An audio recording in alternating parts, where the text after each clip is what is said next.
The Year That Changed the World. The Untold Story Behind the Fall of the Berlin Wall. By Michael Meyer. Narrated by Ed Sala. Copyright 2009 by Michael Meyer. This unabridged audiobook is published by arrangement with Scribner, a division of Simon & Schuster, Incorporated, and was produced in the year 2009 by Tantor Media, Incorporated, which holds the copyright thereto. Preface. One fine day in early spring, 1988, my phone rang. "Mike?"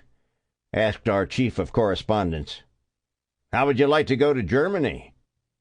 I'd heard some weeks ago that the assignment had already gone to someone else. What happened? Changed his mind. Decided it was too risky. In the news business, too risky means bad for one's career. The reporter opting out concluded that Germany and Eastern Europe were too far off America's radar screen. Not much was happening. He feared he wouldn't get into the magazine. I couldn't believe my good fortune. For 50 years Europe had been frozen. Now a new man was in charge, Mikhail Gorbachev. Change was afoot. You could feel it. I remember vividly thinking I would have perhaps a year or two to see the old Europe, a part of the continent that had been cut off behind the Iron Curtain as if under glass, before it all went away. In my youthful enthusiasm, I considered it an almost anthropological adventure, a chance of a lifetime. "When do I leave?" I asked. "As soon as you can," was the reply. And so in the summer of 1988, I became Newsweek's bureau chief for Germany and Eastern Europe. It was like stepping onto a magic carpet to be whisked away into a world of revolution and revelation beyond imagining. 1989 was a year of magnificent and unfathomable upheaval. Revolutions ignited across Eastern Europe, setting the stage for the collapse of the Soviet Union. I was an eyewitness to history. In Poland, I covered the renaissance of solidarity. I was with Vaclav Havel and other friends in Prague as they engineered the Velvet Revolution. I was the last American journalist to interview Nicolae Ceausescu and have free run of his tyrannized Romania. I airlifted into Bucharest with the German Luftwaffe during the fighting that deposed him, and watched his execution in the company of the secret police who did him in. The most epical moment of that epical year was November 9th, the day the Berlin Wall came down. I watched it happen from the eastern side of the border as the people of East Germany rose up and stormed the gates, ending 4 decades of communist dictatorship. I joined them as they danced atop the wall and paraded through the streets, reveling in what was a new Berlin, the famous divided city suddenly divided no more. And like every American, I rejoiced. The Cold War was over. We won. Democracy was triumphant. We saw this as our moment of vindication, a victory that justified all our struggles. 4 decades of Cold War confrontation, trillions of dollars spent on national defense, too many lives lost in shadowy wars far across the seas. And in most ways, it was. 1989 was a year that changed the world. The end of the Cold War moved us from a world of division and nuclear blackmail to one of new opportunity and unprecedented prosperity. It set the stage for our modern era, globalization, the triumph of free markets, the spread of democracy. It ushered in the great global economic boom, lifting billions out of poverty around the world and firmly establishing America as the one and only superpower. And yet, it was a dangerous triumph. Chiefly because we claimed it for ourselves and scarcely bothered to understand how this great change really came to pass. I sensed that we weren't seeing the full story even at the time. Today, I am sure of it. From the vantage point of 2 decades, and with a great deal of further research, I know now that our victory in the Cold War was not what it seemed. I have learned that it simply did not happen the way we think it did. Most painfully, the myths we spun around it have hurt the world and ourselves. What are these myths which we accept as truths? First, the people. Most accounts of 1989 come down to a simple plotline. Eastern Europe's long-repressed citizens, frustrated by poverty and lack of freedom and inspired by our example, rose up en masse and overthrew their communist overlords. Well, yes and no. In some countries, that is pretty much what happened, but in others, there was nothing of the sort.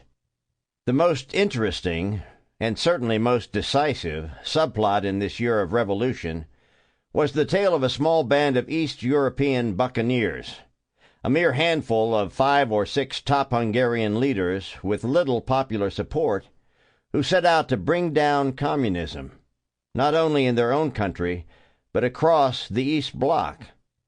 In a conspiracy worthy of the most contrived Cold War spy thriller, they deliberately took aim at the Berlin Wall. And more than any others, it was they who brought it down. Theirs is the great untold story of 1989. A second myth concerns the role of history. We Americans tend to see the end of communism as somehow foreordained. The inherent flaws of communism brought about its collapse. It could not stand up to the example of the West. This is a tectonic view. History as the interplay of great and almost inevitable forces. Seen from the ground, however, it looked very different. If you were there the night the Berlin Wall fell, you knew that it came to pass in the way it did because of a freak accident, a small and utterly human blunder. The iconic imagery of jubilant East Berliners celebrating atop the wall, pounding it with sledgehammers, in reality owes as much to happenstance as to culminating history. A third myth is most dangerous. The idea of the United States as an emancipator, a liberator of repressive regimes. This crusading brand of American triumphalism in time became gospel among neoconservatives, including many in the administration of George W. Bush. For them, the revolutions of 1989 became the foundation of a new post-Cold War Weltanschauung. The idea that all totalitarian regimes are similarly hollow at the core and will crumble with a shove from the outside. If its symbol is the Berlin Wall, coming down as Ronald Reagan famously bid it to do in a speech in Berlin in 1987, the operational model was Nicolae Ceausescu's Romania. Once the wicked witch was dead, as Francis Fukuyama, the eminent political economist, has put it, the Munchkins would rise up and start singing joyously about their liberation. It is true that instead of seeking to contain the former Soviet Union, as previous administrations had done, the United States under Ronald Reagan chose to confront it. He challenged Mikhail Gorbachev not only to reform the Soviet system from within, but to tear down this wall. Yet other factors figured in this equation, not least a drop in oil prices from roughly $40 a barrel in 1980 to less than $10 a decade later, not to mention the Soviet leaders' own actions. Even less well known is Ronald Reagan's political evolution.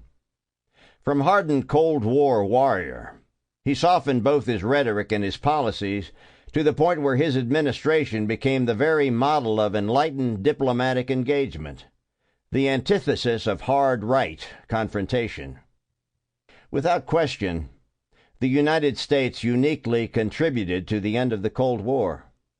From the Marshall Plan and the reconstruction of Europe to containment, to our efforts to help create what today has become the European Union. But others won it, on their own and our behalf. The year that changed the world gives overdue credit to the true victors and the remarkable degree to which the upheavals of 1989 resulted less from mass revolution than from the careful planning and thoughtful work of a few far-sighted and courageous individuals, as well as human error and the short-sightedness of others. The purpose is not to debunk accepted history, but to liberate it. 20 years later, as a new generation arises with little or no memory of these epic events, the narrative deserves retelling. Told truthfully, it becomes, if anything, more dramatic. And who knows? Perhaps along the way it might help us rethink the underpinnings of American foreign policy as we move into the second decade of a new century. It's a straight line from the fantasy of 1989 to Saddam Hussein and Iraq with all its aftershocks. America's disaster in the Middle East, it can be argued without overly stretching the point, grows from the hubris attending our victory in Eastern Europe. By logical extension from past to present, all we have to do is confront the evil one, and with a big push, the people will rise up and throw off their shackles. Drunk on pride and power, we got it terribly wrong. If America could be likened to an alcoholic on the mend, it is time to go back to the beginning, to see where and why we went awry, and to look at the world as it is. I owe a great many people a great many thanks. To Newsweek chiefly, for sending me to Europe, and to its often brilliant editors. Among them the late Kenneth Auchincloss, my boss during those exciting days, and more recently Fareed Zakaria. One could not possibly hope for a more rewarding association.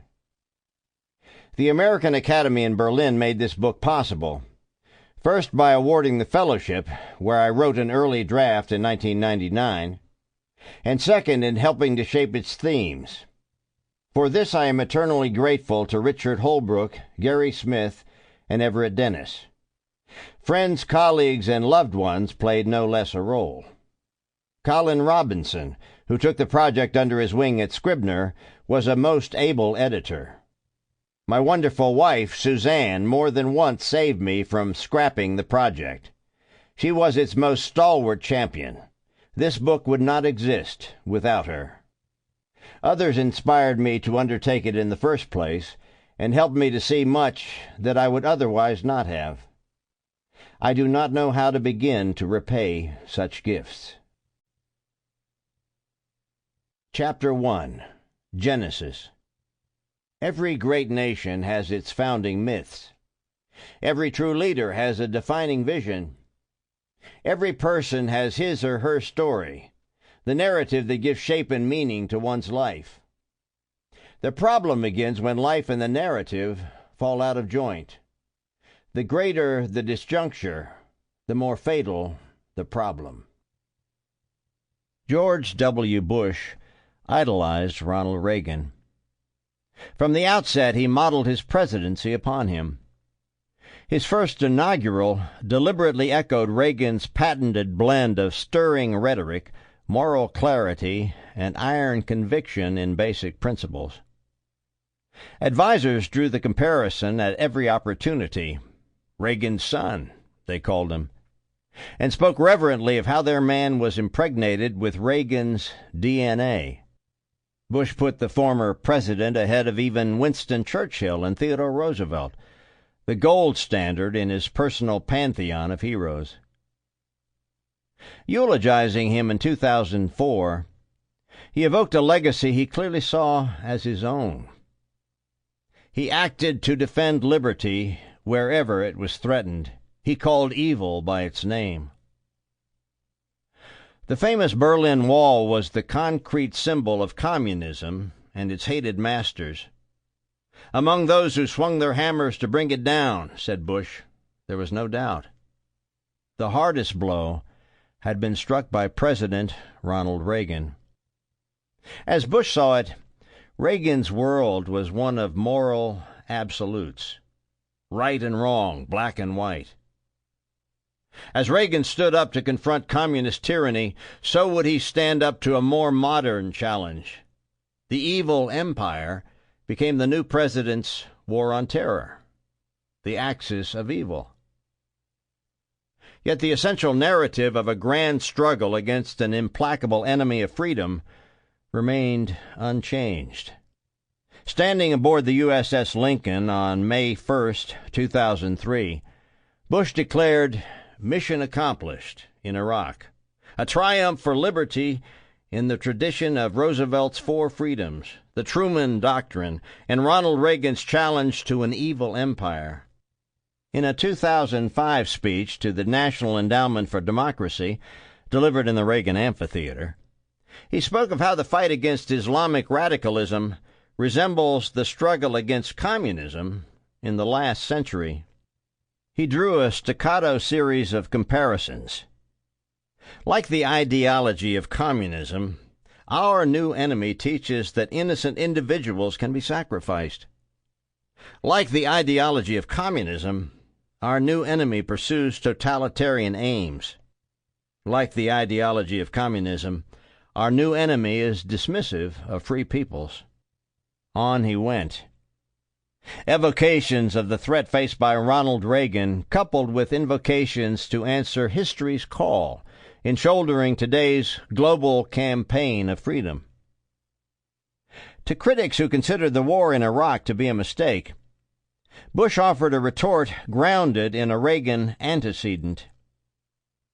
In 1982, when the 40th president told an audience at Westminster Palace in London that communism's days were numbered, opponents on both sides of the Atlantic ridiculed him as simplistic and naive, even dangerous.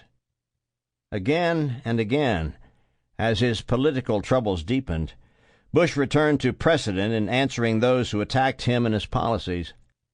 Less than a year before he left office, on a day in early February 2008, when his approval ratings were around 30%, he drew cheers at the American Conservative Union. When the Twin Towers fell, we stood our ground, he declared. We stood our ground in Afghanistan and Iraq. We stood our ground for America as a leading light, a guiding star, the greatest nation on the face of the earth. Language inspired directly by Reagan. Then he concluded with the ultimate exculpation, as if he were a latter-day Saint Sebastian. Ronald Reagan, too, was called a warmonger, an amiable dunce, an actor detached from reality. Yet within a few years after President Reagan left office, the Berlin Wall came down. The evil empire collapsed. The Cold War was won. Everyone hears the echo. Everyone knows the reference. Mr. Gorbachev, tear down this wall. A generation of speechwriters wish they had crafted that clarion call. A generation of statesmen wish they had uttered it, among them many who belittled it at the time. Rightly, it is included in collections of the century's great presidential addresses. Video clips of the speech can be watched on YouTube. For a generation of Americans, it has become a defining moment of the 20th century, a turning point in the long struggle to win the Cold War. This one line, the epical phrase in the most memorable speech of a presidency, grew over the years to become the touchstone of the Reagan legacy. The man and his ideas distilled to their essence, his optimism, his faith, his willingness to confront the conventional order, his bedrock belief in American values, most of all freedom and democracy, and the power of people to change their lives and the world for the better. Reagan delivered it on a warm spring afternoon in the divided city of Berlin, June 12, 1987.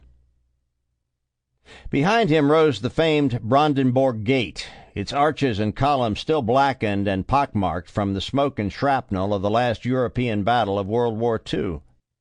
It was a dramatic proscenium for a bit of geopolitical theater. Snaking through the background, 100 yards behind the dais where Reagan stood, was the wall. The crude, blunt, 12-foot barrier of gray cement and barbed wire that divided East from West. The world of democratic freedom from that of totalitarian oppression. The literal embodiment of the Cold War. A guard tower poked up from the death strip running behind the wall. Armed East German border guards surveyed the scene through binoculars. Large sheets of bulletproof glass shielded the president from the rear. Unseen from the western side, crowds of East Germans gathered to hear Reagan, hoping loudspeakers would project his voice across the divide. East German police pushed them back, the president was told. This in itself was a demonstration of all that Reagan hated about communism, and he punched out his words with angry force, a direct exhortation delivered personally to the Soviet leader, Mikhail Gorbachev. Reagan began slowly, speaking of other American presidents who had come to Berlin, John F. Kennedy and Jimmy Carter, honoring their duty to speak out against what he called the scar that split the city. He spoke of America's efforts to save Berlin after the war, aid under the Marshall Plan, the Berlin airlift of food and medicine when the Red Army cut supply lines to the west. Echoing the old Marlene Dietrich song, he joked that he kept a suitcase in Berlin. Ich hab noch einen Koffer in Berlin. A metaphor of solidarity with this outpost of freedom so isolated behind enemy territory. And he spoke the words of change he knew to be blowing, coming from the East as glasnost and perestroika, openness and reform, authored by none other than Gorbachev himself. Then, a little after 2 p.m., he made his move. We hear from Moscow about a new openness. Could these hints of change be real? Is this talk to be believed or trusted? If so, said Reagan, fixing his jaw and speaking progressively more loudly, bluntly, hammering every word as if it were a nail, give us a sign that you are sincere, the one sign that would be unmistakable. General Secretary Gorbachev, if you seek peace, if you seek prosperity for the Soviet Union and Eastern Europe, if you seek liberalization, come here to this gate. Mr. Gorbachev, open this gate. Mr. Gorbachev, tear down this wall. The crowds cheered. Some waved American flags, though most of these had been planted by the U.S. Embassy. After it was done and the president had gone, along with the 10,000 or so West Berliners who had come to hear him, local TV carried highlights. Not many Germans watched. Few admired Reagan, and a large majority actively disliked him, especially in liberal and often anti-American Berlin. Most far preferred Gorbachev, seen as the peacemaker, who would arrive a few weeks later to be mobbed like a rock star. Gorbamania, they called it. Major U.S. newspapers with correspondents in Europe, such as the New York Times, carried stories that ran in the back pages. And that was that, until 2 years, 4 months, 28 days, and 9 hours later, long after Reagan had left office, when the Berlin Wall actually came down. Abruptly, it was as if word were deed. Ronald Reagan became not only a prophet, foreseeing what no one else had, but the prime mover in a stunning geopolitical transformation. Overnight, it seemed, the world changed. The Cold War was over. We won. At least, this is the spin we Americans put on it. In recent years, particularly among U.S. conservatives, the Berlin Wall speech has taken on the talismanic weight of an ideological icon, both the symbol and founding idea of a new post-Cold War Weltanschauung. As president, Reagan did what no one else had done before him. He confronted the enemy and triumphed. He changed America's way of acting in the world, its sense of sheer possibility. Reagan had no patience with the old order. Gone was the time-honored talk of détente and containment and mutual nuclear deterrence. All that was for the ash heap of history. With his arms race and tough talk, he pushed the Soviet Union to the point of collapse, creating a new axiom of American foreign policy: stand tall and confront the enemy, as Reagan did that day in Berlin. From this axiom flowed a contemporary corollary, that all dictatorial regimes are similarly hollow at the core and will crumble with a shove from the outside. All it takes is faith and a little Reagan spunk, backed by U.S. military power, and we can change the world. George W. Bush could thus say, dedicating a memorial in 2007 to an estimated 100 million victims of communism, that evil is real and must be confronted. He could tell a graduating class of West Point cadets in 2006 that, as in the Cold War, America today must confront new dangers. Indeed, the word became one of the most popular verbs in his rhetorical arsenal. We will confront threats, confront new adversaries, confront new enemies, and never back down, never give in, never accept anything less than complete victory. Again, the Reagan echo with a nod to Winston Churchill. Be resolute, and the enemy will blink. Goodness and light will triumph. The fall of the Berlin Wall serves as proof and inspiration. There's only one problem, that of disjuncture, a confusion of cause and effect. What if it didn't happen quite that way? Let us return to that fateful moment. It was the night of November 9th, 1989. The place? Checkpoint Charlie, the famous border crossing in the heart of Cold War Berlin. The wall loomed up, grim and forbidding. In the harsh yellow glare of the frontier's high-intensity arc lights, strewn round with barbed wire and tank traps, thousands of East Germans faced a thin line of Volkspolizei, the ubiquitous state police. People were gathering at all the checkpoints to the west, confused but exhilarated. They called out to one another, and increasingly to the guards, who only moments before they feared. "Sofort!" they shouted. "Open up!" Emboldened by their numbers, they pushed within a few meters of the barricades, arguing with and even mocking the guards, who stood fiddling with their weapons. No one knew what to do. The crisis had materialized from nowhere. It was dangerous, for the police had no orders except to use deadly force to keep people from fleeing to the west. The crowds kept their good humor. But what if that changed? Or if they tried to storm the gates? Would the police shoot? They had been gathering shortly after 7 p.m., 4 hours earlier. They came tentatively, huddled in small clusters some distance from the police, asking timid questions and holding out identity cards.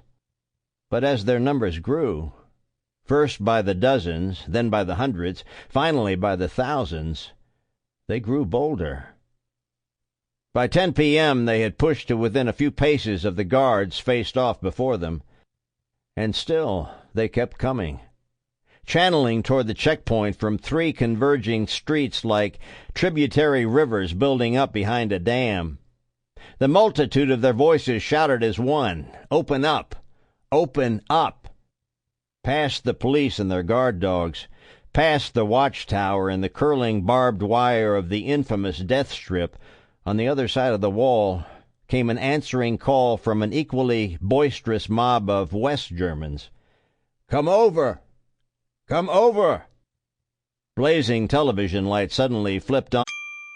Sample complete. Ready to continue?